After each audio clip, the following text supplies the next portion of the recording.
आज की रविवारी आराधना में सबों का स्वागत है। रविवारी आराधना को आरंभ करने से पहले हम आज के लिए आह्वान वचन को सुनेंगे, जो हमको मिलता है भजन संहिता उसका अध्याय 7 1 से 2। भजन संहिता 7 पहला और दूसरा पद। हे मेरे परमेश्वर यहोवा, मेरा भरोसा तुझ पर है। सब पीछा करने वालों से मुझे बचा और छुटकारा दे। ऐसा ना हो कि वे मुझको सिंह के समान फाड़ कर टुकड़े टुकड़े कर डालें और कोई मेरा छुड़ाने वाला ना हो। यहाँ तक आमीन। हम प्रार्थना करें।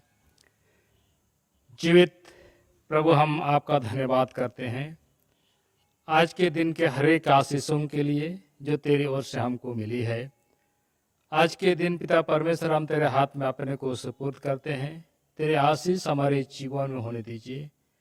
निश्चय पिता परमेश्वर, तूने हम सबों को शब्द का विश्राम दिया है और इसमें जो प्रवेश करते हैं निश्चय तेरे राज के भागीदार बनते हैं, तेरे पुत्र पुत्रियां बनते हैं, तेरे राज के अधिकारी बनते हैं। प्रभु, इसलिए हम सबों को अपनी पवित्रता के राज में स्थापित कीजिए। सारी महिमा, आदर और प्रशंसा हम आपको देते हैं। प्रार्थना को यीशु के नाम से मांगते हैं। पिता, सुन और ग्रहण कर। आमीन। आज के दिन के लिए रविवार आराधना आरंभ करेंगे और साक्षीवाणी गीत संख्या 323 गाएंगे। साक्षीवाणी 323। सब कुछ त्यागो पर बाइबल को न छोड़ो, उसकी सब शिक्षा पर दे अपना ध्यान। निश्चिंत को वह उसकी नींद से जगाता, उसमें है अनंत जीवन का बयान।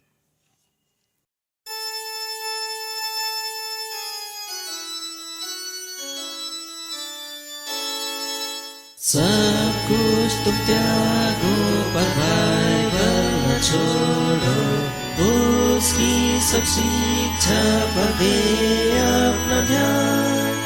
निश्चिंत को उसकी नींद से जगाता, उसमें है जीवन अनंत का बयान। बाइबल न छोड़ो, बाइबल न छोड़ो, बाइबल उजाला और शिक्षक भी है। बाइबल न छोड़ो, अधर्म का निदान है, जिसमें है वर्णित सब पाप से उद्धार। हे मेरे मन, उसको अपना तू कर ले, उसके सब गुण हैं अथाह और अपार। बाइबल न छोड़ो, बाइबल न छोड़ो, बाइबल उजाला और शिक्षक भी है। भक्तों के लिए है बाइबल एक दीपक, उससे जवान पाप से डूब जाते हैं।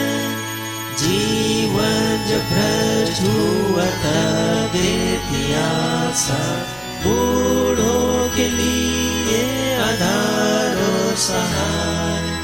बाइबल न छोड़ो, बाइबल न छोड़ो, बाइबल उजाला और शिक्षक भी है।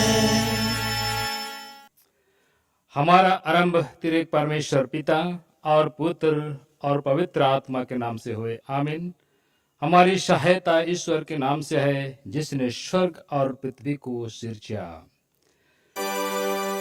स्तुति होवे पिता को और पुत्र को और पवित्र आत्मा को, जैसा हुआ आरंभ में, जैसा है और जैसा रहेगा, सनातन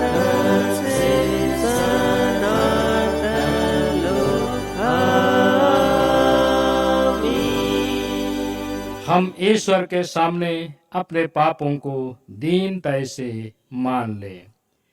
हे सर्वशक्तिमान ईश्वर दयालु पिता, हम दीनता से अपने सब पाप और अपराधों को तेरे सन्मुख मान लेते हैं।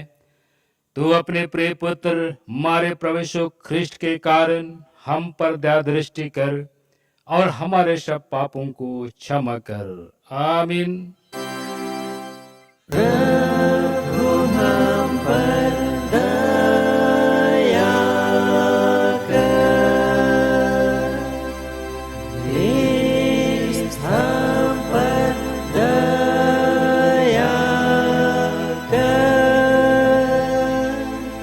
प्रभु हम पर दया कर। पहाड़ सरक जाएंगे और पहाड़ियां हिल जाएंगी, पर मेरी दया तेरे पास से ना सरकेगी और ना मेरे कुशल की वाचा हिलेगी। परमेश्वर तेरा दया करने हारा गाता है। आमीन।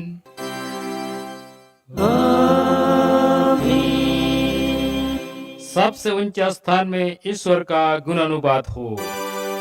और पृथ्वी पर कुशलों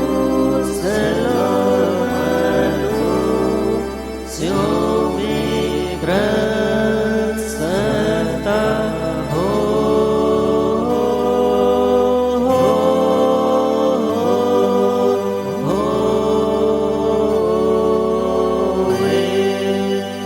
प्रभु सबों के संग हो।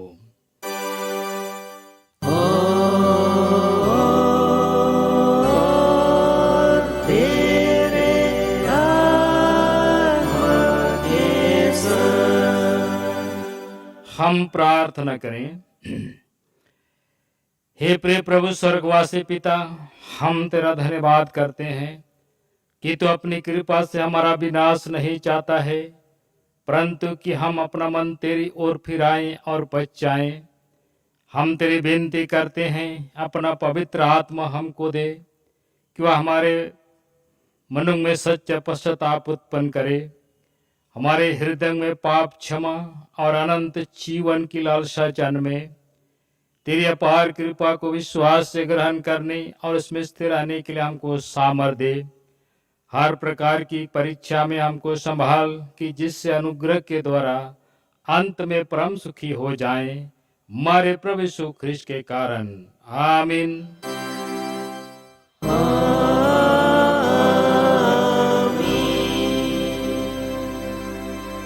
आज के लिए पहला पाठ वचन जो हमको मिलता है इब्रानी 4 उसका 9 से 13 पद तक।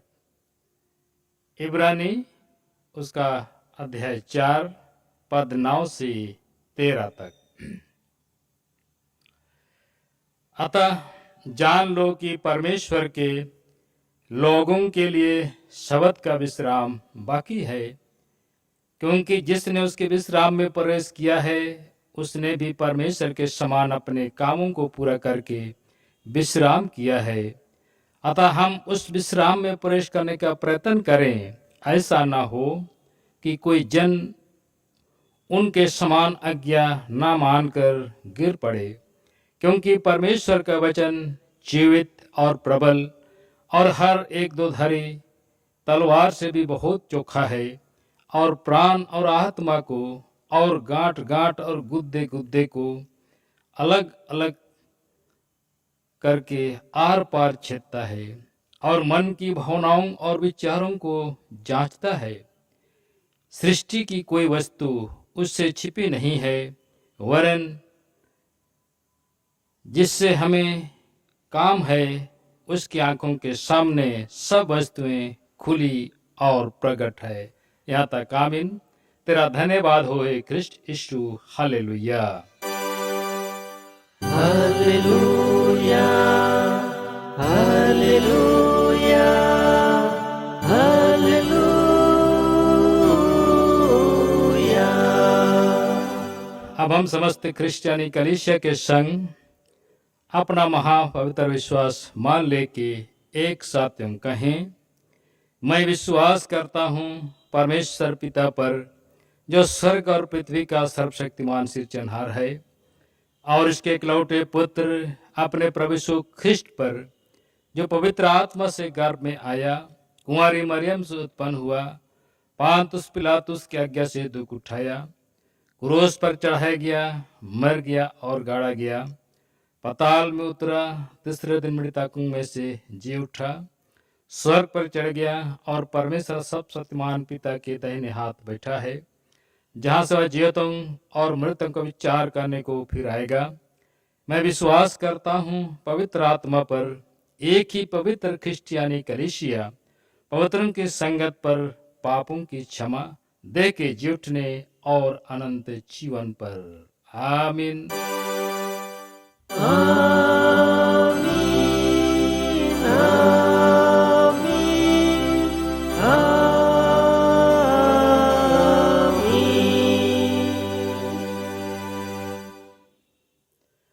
हम दूसरा गीत गाएंगे, साक्षीवाणी गीत संख्या 324। साक्षीवाणी गीत संख्या 324। प्रभु महान विचारों कार्य तेरे, कितने अद्भुत जो तूने बनाए, देखूं तारे सुनो गर्जन भयंकर, सामर्थ तेरी सारे भूमंडल पर।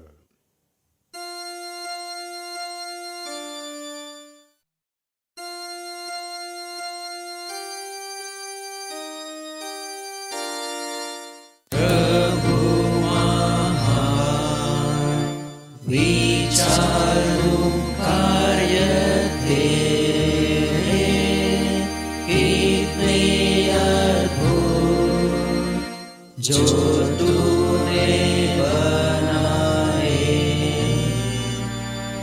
देखो तारे, सुनो गर्जन भयंकर, सामर्थ तेरी सारे भूमंडल पर। प्रशंसा हो वे प्रभु यीशु की, कितना महान, कितना महान। प्रशंसा हो वे प्रभु यीशु की, कितना महान, कितना महान। वन के पीछे तराई मध्य बीच मधुर संगीत, मैं चिड़ियों का सुरूर, पहाड़ विशाल से जब मैं नीचे देखूं, झरने बहते लगती शीतल वायु। प्रशंसा हो वे प्रभु यीशु की, कितना महान, कितना महान। प्रशंसा हो वे प्रभु यीशु की, कितना महान, कितना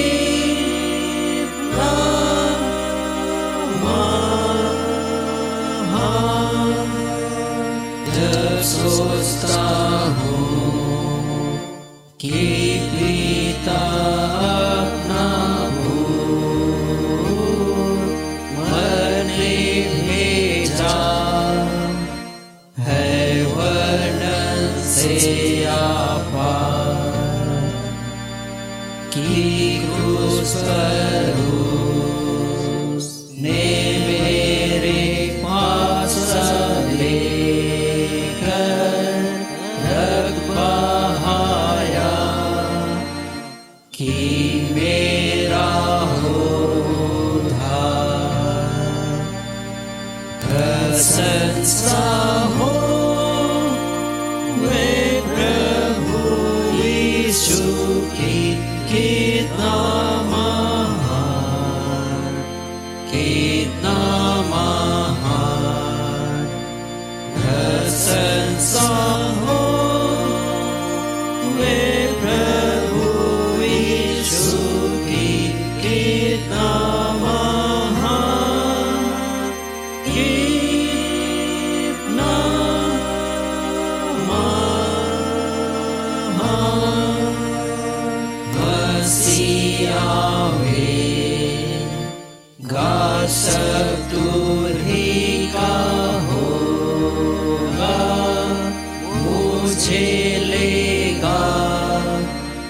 जहाँ आनंद महान।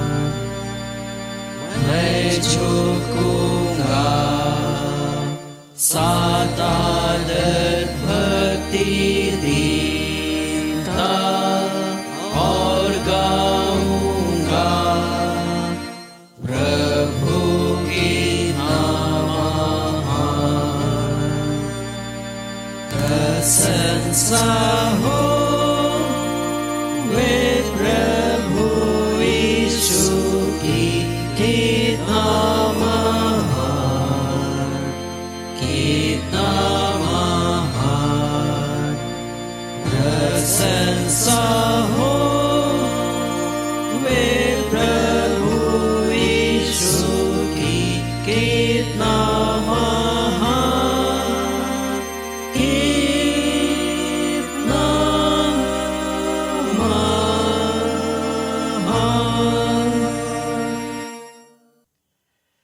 हमें पिता परमेश्वर और पुत्र यीशु ख्रिस्ट की ओर से अनुग्रह और शांति बहुतायत से मिले।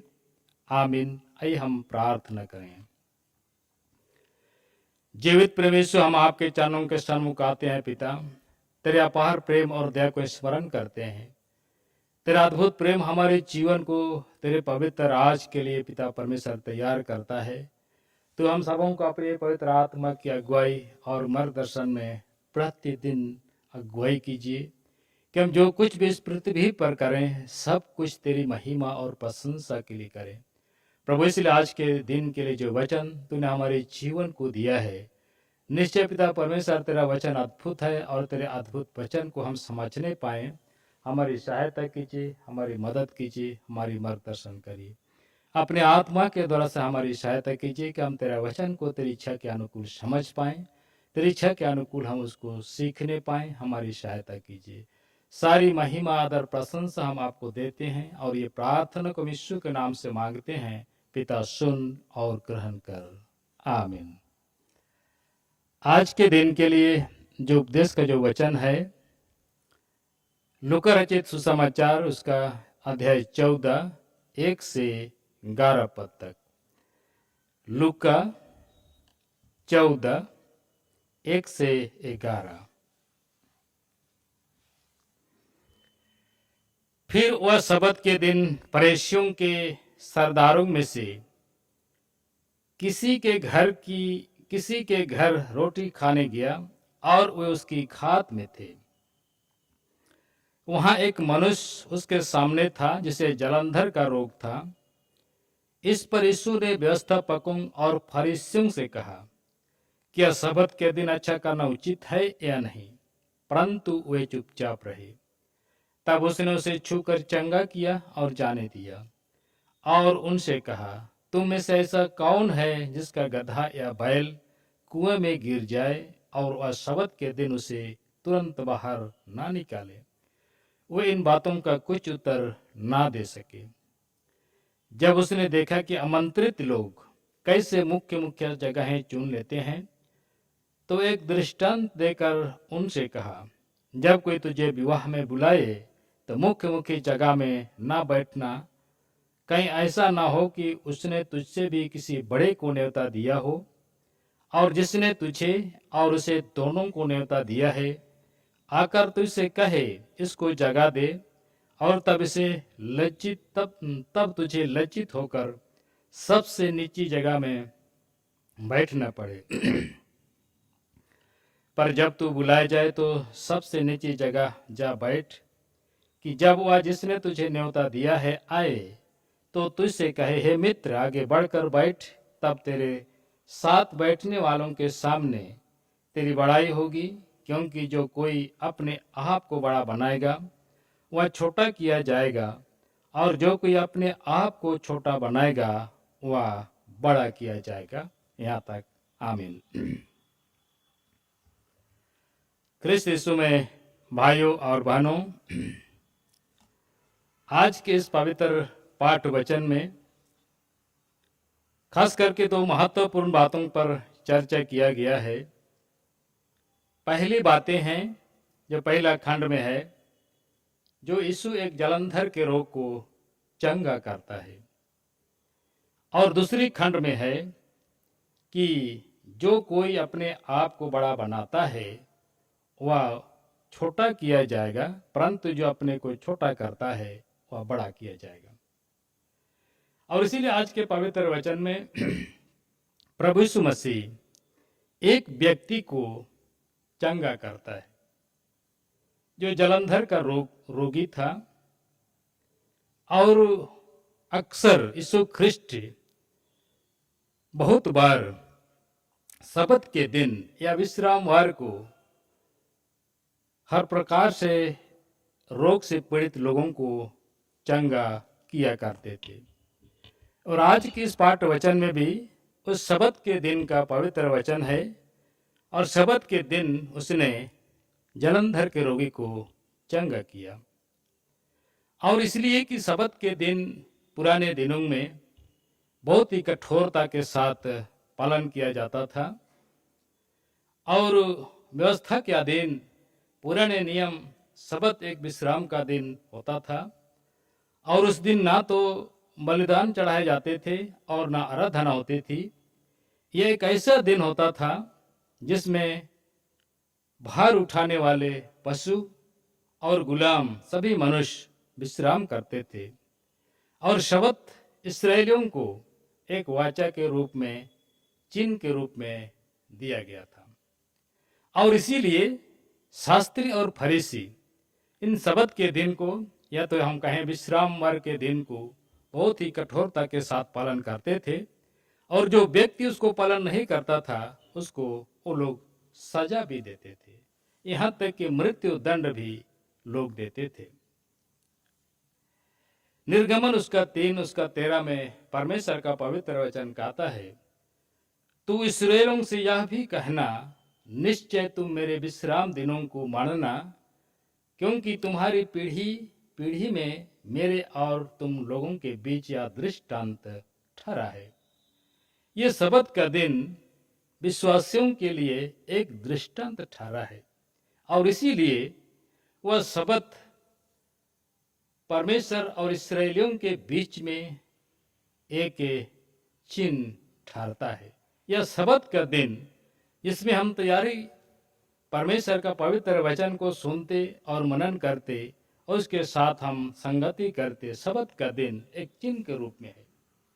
और इसीलिए यीशु के युग में शास्त्री और फरीसी एक बहुत ही विकृत सब्त का पालन किया करते थे, क्योंकि उन्होंने सब्त को एक कठोर और कटु रीति रिवाजों का दिन बना दिया था और इसको कठोर नियमों से घेर करके सीमाबद्ध कर दिया गया था। और इसीलिए लोग इस सब्त के दिन में बहुत सारे बातों को नहीं करते थे और जो करते थे उसको दंडित भी करते थे। और इसीलिए आज के पवित्र वचन में भी शास्त्री और फरीसी यीशु ख्रिस्ट को देखना चाह रहे थे कि सब्त के दिन में ये व्यक्ति, ये यीशु चंगाई के काम को करता है कि नहीं, उसको देख रहे थे। और इसीलिए यीशु ख्रिस्ट ने उन्हें पूछता है, क्या सब्त के दिन अच्छा करना उचित है या नहीं, परंतु वो लोग इस बातों की कोई जवाब नहीं दे सके। तब यीशु ने, बाइबल हमको बताती है कि तब यीशु ने उस व्यक्ति को छुआ और उसको चंगा किया। और शास्त्री और फरीसी इस बातों को देख करके चुप रहे, परंतु बाद में वो लोग अपने जगहों पर बैठक करके इसके विरोध में सहमति करने लगते हैं। इसलिए व्यवस्था के अधीन निर्गमन 2:10 में लिखता है, यहाँ तक कि पशुओं और सेवकों तक को विश्राम करने के लिए बद्ध किया जाता था। सब्त के दिन किसी भी प्रकार का कार्य नहीं किया जाता था। सब्त के दिन कोई भी खरीदारी भी नहीं किया जा सकता था। सब्त के दिन किसी प्रकार का बोझ या यात्रा करना भी मनाही था। सब्त के दिन खेती करना भी मनाही था। जो लोग सब्त के दिन का नियम को तोड़ते थे उनको दंडित किया जाता था। परंतु जब हम यीशु ख्रिस्ट को देखते हैं तो यीशु ख्रिस्ट ने बड़े बड़े आश्चर्य कर्म सब्त के दिन ही किया। और इसीलिए आज हमें इस सब्त के दिन के बारे में जानने की आवश्यकता है। यीशु ख्रिस्ट ने सब्त के दिन एक भला काम को किया, एक जीवन का काम को किया और एक उद्धार का काम को किया। और उसने जलंधर के रोगी को चंगा किया जो उसके जीवन के लिए बहुत अधिक आवश्यकता थी। और इसीलिए आज हम विश्राम वर्ग को या शब्द के दिन को प्रभु यीशु मसीह के चंगाई के दिन के रूप में भी हम इसको मना सकते हैं। तो आइए हम देखें शब्द का या विश्राम वर्ग को कलीसिया में प्रभु यीशु मसीह क्या अपेक्षा करता है। हमारे जीवन से प्रभु यीशु मसीह इस रविवार के दिन में या शब्द के दिन में क्या अपेक्षा करता है। यीशु ने शिक्षा दिया है कि शब्द के दिन भलाई करना उचित है। शब्द के दिन हमको भलाई के काम में करना है, भलाई के कामों को करना है। और धर्मशास्त्रों के अनुसार बताती है बाइबल कि सुसमाचार को छोड़ करके, सुसमाचार को प्रचार करना को छोड़ करके संसार में कोई भी भलाई के काम नहीं है जो हम कर सकते हैं। इस पृथ्वी पर अगर कोई भला काम करना है तो हमें सुसमाचार को प्रचार करना है। मत्ती 12 उसका 11 में लिखता है, जो भेड़ शबत के दिन गाढ़े में गिर जाती है उसे निकाला जाना चाहिए। जो गाढ़े में गिरता है उसको निकाला जाना चाहिए। आज कलीसिया में, आज हमारी कलीसिया में, मंडलियों में हम अक्सर बहुत सारे गड्ढों में गिरे पड़ते हैं, चाहे तो पापों में फंसते हैं या तो अपराधी ठहरते हैं, परंतु ऐसों को प्रभु यीशु मसीह उठाने का काम करता है और अपनी कलीसिया में मिलाता है।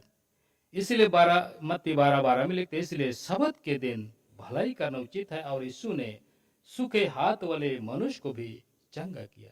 एक ऐसा व्यक्ति को यीशु ख्रिस्त ने शबत के दिन चंगा किया जो उसका हाथ सूखा हुआ था। इसलिए हमें शबत के दिन भलाई के कामों को करना चाहिए और भलाई का काम को करना भला और उचित है। शबत का विश्राम, शबत या विश्राम परमेश्वर द्वारा स्थापित है। उत्पत्ति 2 और उसका 3 पद में लिखता है, परमेश्वर ने 7वें दिन को आशीष दी और पवित्र ठहराया, क्योंकि उसमें उसने सृष्टि की रचना के अपने सारे काम से विश्राम किया। परमेश्वर ने 7वें दिन को आशीष दी। हम इसको ऐसा समझ सकते हैं, परमेश्वर ने विश्राम वर्ग को, विश्राम दिवस को आशीष दिया, क्योंकि उसमें उसने सृष्टि के रचना के अपने सारे कामों को काम से विश्राम किया। मरकुस 2 उसका 27 भी लिखता है, तब उसने उनसे कहा, शबत का दिन मनुष्य के लिए बनाया गया है, ना कि मनुष्य शबत के दिन के लिए। इसलिए मनुष्य का पुत्र शबत के दिन का भी स्वामी है। शबत को मनाने की आज्ञा और आदेश आज कलीसिया को दिया गया है। विश्राम वर्ग के दिन को मनाने के लिए हम सबों को आज्ञा दी गई है। ले व्यवस्था उसका 19 और 3 में कहता है, तुम अपनी अपनी माता और अपने अपने पिता का भय मानना और मेरे विश्राम दिनों को मानना। मैं तुम्हारा परमेश्वर यहोवा हूँ और मैं तुम्हें पवित्र करने की क्षमता रखता हूँ। हमारा परमेश्वर यहोवा है और इसलिए उस दिन को, हम पवित्र दिन को, विश्राम वर्ग को परमेश्वर की इच्छा के अनुकूल भय मानते हुए उस दिनों को मनाने की आवश्यकता है। परमेश्वर हमसे यही आशा और अनुग्रह करता है। निर्गमन 20 उसका 8 में लिखता है, तो विश्राम दिन को पवित्र रखने के लिए स्मरण रखना, इस दिन केवल परमेश्वर की आराधना होनी चाहिए। उस दिन जब हम परमेश्वर के मंदिर में उपस्थित होते हैं, विश्राम वर्ग के दिन हम परमेश्वर के निकट पाए जाते हैं, तो उस दिन परमेश्वर की आराधना नित्य प्रतिदिन दिन भर में होना चाहिए। यह उसका 46:3 में लिखता है, आराधना का दिन होना चाहिए। लोग विश्राम और नए चांद के दिनों में उस फाटक के द्वार में यहोवा के सामने दंडवत करें, यहोवा का आराधना हम करें और परमेश्वर की स्तुति और महिमा उसकी इच्छा के अनुकूल हम करें। इसीलिए प्रेरित क्रिया 15 उसका 27 इस बातों को लिखा गया है, क्योंकि प्राचीन काल से नगर नगर मूसा की व्यवस्था का प्रचार करने वाले होते चले आए हैं और हर शबत के दिन आराधनालय में पढ़ी जाती है। और इसलिए शबत के दिन हमारे लिए आनंद का दिन होना चाहिए। शबत का दिन हमारे लिए खुशी का दिन होना चाहिए। शबत का दिन हमारे लिए एक आशीष का दिन होना चाहिए। और इस दिन हम परमेश्वर के निकट, परमेश्वर के मंदिर में खुशी खुशी आना चाहिए, दबाव से नहीं बल्कि हर्षित होकर के, आनंदित होकर के इस विश्राम वर्ग के दिन को मनाने की आवश्यकता है। यशायाह 58 और उसका 13 और 14 में लिखता है, यदि तू विश्राम दिन को अशुद्ध ना करे, अर्थात मेरे इस पवित्र दिन में अपनी इच्छा पूरी करने का यत्न ना करे और विश्राम दिन को आनंद का दिन और यहोवा का पवित्र किया हुआ समझकर माने, यदि तू उसका सम्मान करके उस दिन अपने मार्ग पर ना चले, अपनी इच्छा पूरी ना करे और अपनी ही बात ना बोले, तो तू यहोवा के कारण सुखी होगा और मैं तुझे देश के ऊंचे स्थानों में चलने दूंगा। और इसलिए परमेश्वर की यह प्रतिज्ञा है, जब हम विश्रामवार के दिन को, सबत के दिन को हम परमेश्वर की इच्छा के अनुकूल अशुद्ध नहीं करते हैं, उस दिन हम किसी कलंकित दिन को नहीं मानते हैं, किसी कलंक का काम नहीं करते हैं, तो परमेश्वर हमें आशीष देता है। इसलिए कहता है, तो तू यहोवा के कारण सुखी होगा और मैं तुझे देश के ऊंचे स्थानों में चलने दूंगा। और इसीलिए आज के पहला पाठ वचन में हम इस बातों को पाते हैं, इब्रानी 4 उसका 1 से आगे। इसलिए जबकि उसके विश्राम में प्रवेश करने की प्रतिज्ञा अब तक है, तो हमें डरना चाहिए, ऐसा ना हो कि तुम में से कोई जन उससे वंचित ना रह जाए, क्योंकि हमें उसी की तरह सुसमाचार सुनाया गया है। पर सुने हुए वचन से कुछ लाभ ना हुआ, क्योंकि सुनने वालों के मन में विश्वास के साथ नहीं बैठा। परंतु हम जिन्होंने विश्वास किया है उस विश्राम में प्रवेश करते हैं। जो विश्वास करते हैं उस विश्राम में प्रवेश करते हैं, उस विश्राम में प्रवेश कर चुके हैं, और वो लोग परमेश्वर की तरह अपने कामों को निपटा करके विश्राम पाते हैं। अतः जान लो कि परमेश्वर के लोगों के लिए सबत का विश्राम बाकी है, क्योंकि जिसने उसके विश्राम में प्रवेश किया है उसने भी परमेश्वर के समान अपने कामों को पूरा करके विश्राम किया है। और इसलिए जिन्होंने परमेश्वर पर विश्वास किया है, उन्होंने परमेश्वर की ओर से उद्धार के जीवन को पाया है, और जब उद्धार का जीवन को पाया है तो उस विश्राम में प्रवेश किया है और परमेश्वर की तरह अपने सारे कामों को पूरा करके विश्राम किया है। और इसीलिए अतः हम उस विश्राम में प्रवेश करने का प्रयत्न करें, ऐसा ना हो कि कोई जन उनके समान आज्ञा ना मानकर गिर पड़े। और इसीलिए आइए हम मसीह की शिक्षा की आरंभ की बातों को छोड़ करके हम सिद्धता की ओर बढ़ते चलें और अपने आप को दीन और नम्र बने, ताकि हम छोटे मनुष्य होकर के, दीन होकर के, नम्र बन के परमेश्वर के राज में ऊपर उठाए जाए। इसलिए परमेश्वर का वचन के अनुकूल ऐसा कहता है, जो कोई अपने आप को छोटा बनाएगा वह बड़ा किया जाएगा। आइए हम अपने को नम्र और दीन करें, ताकि परमेश्वर हम सबों को परमेश्वर के राज के लिए बड़ा बनावे। आमीन। आइए हम प्रार्थना करें। जीवित प्रभु, हम आपको धन्यवाद देते हैं आज के पवित्र वचन के लिए। निश्चय तेरा वचन अद्भुत है प्रभु जी, और हमारे जीवन को तूने आशीषित किया है, इसलिए सारी बातों के लिए आपको धन्यवाद करते हैं। तेरा वचन हमारे जीवन में कैसे कार्य करने पाए, ताकि यह जीवन तेरी महिमा के लिए इस्तेमाल किया जाए प्रभु। शैतान संसार की सारी दुष्शक्तियाँ हमारे जीवन को दिन प्रतिदिन के जीवन में प्रभावित करती, ऐसी शक्तियों को यीशु मसीह के पवित्र रक्त से दूर कीजिए, और पिता हमें पवित्रता के मार्ग पर ले चले। सारी महिमा आदर प्रशंसा हम आपको देते हैं, और ये प्रार्थना यीशु के नाम से मांगते पिता, सुन और ग्रहण कर। आमीन। और ईश्वर की शांति जो समस्त ज्ञान से ऊर्ध्व है, ख्रिस्ट यीशु में हमारे मन और देह की रक्षा करेगी, अब से सदा लो। आमीन।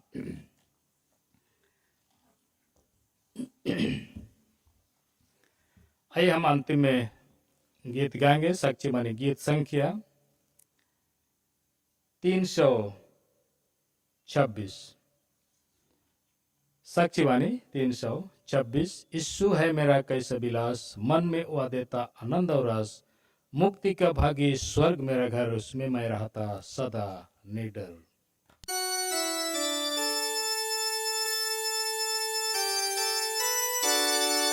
यीशु है मेरा कैसा विलास, मन में वह देता आनंद और रस, मुक्ति का भागी स्वर्ग मेरा घर, उसमें मैं रहता सदा निडर।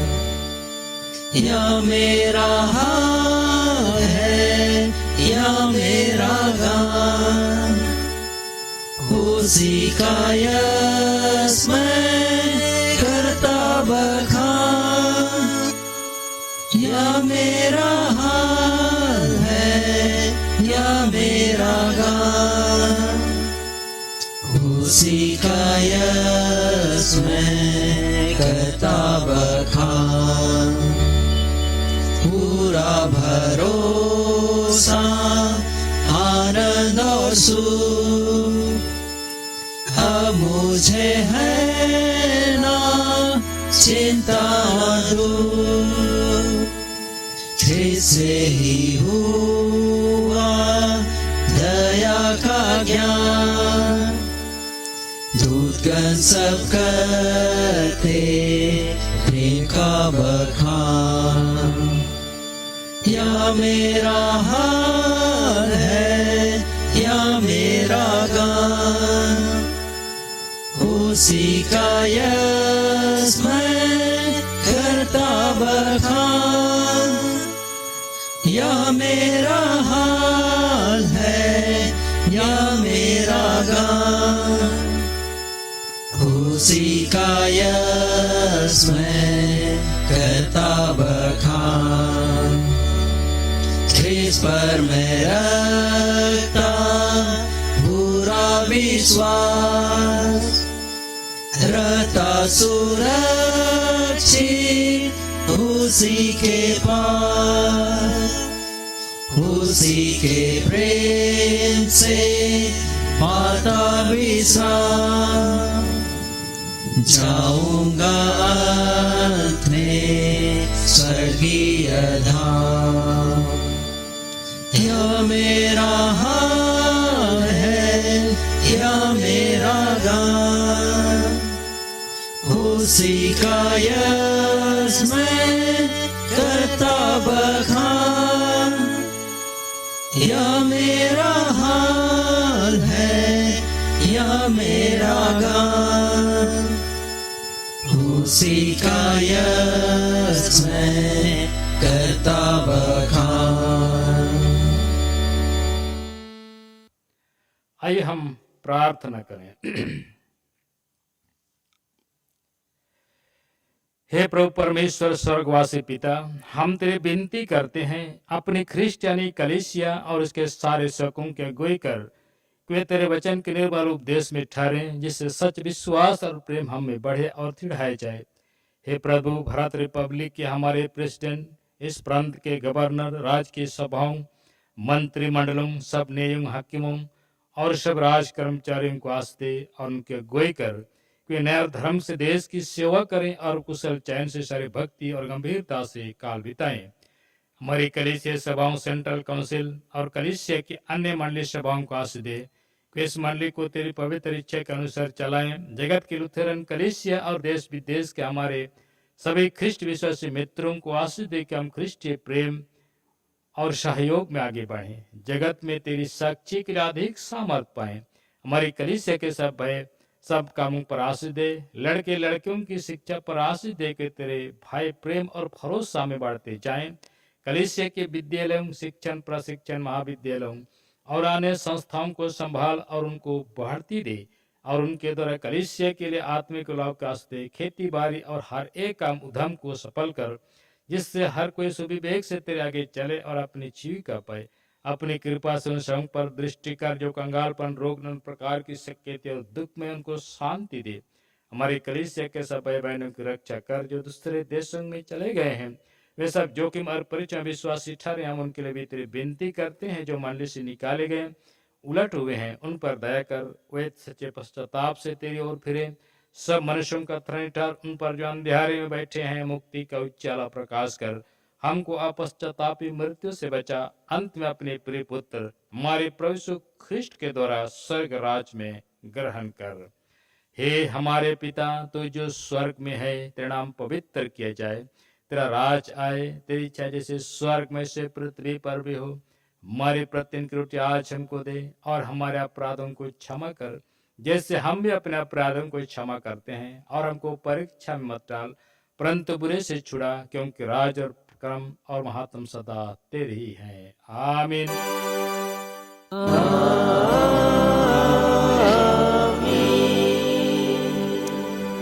अब तेरे ईश्वर का आशीर्वाद विश्वासी और दीन मन से ग्रहण करें।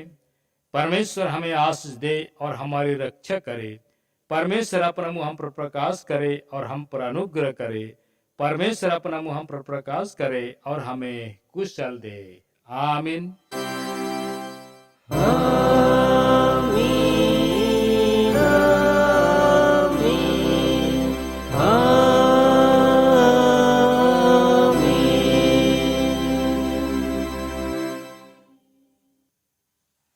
यीशु सहाय।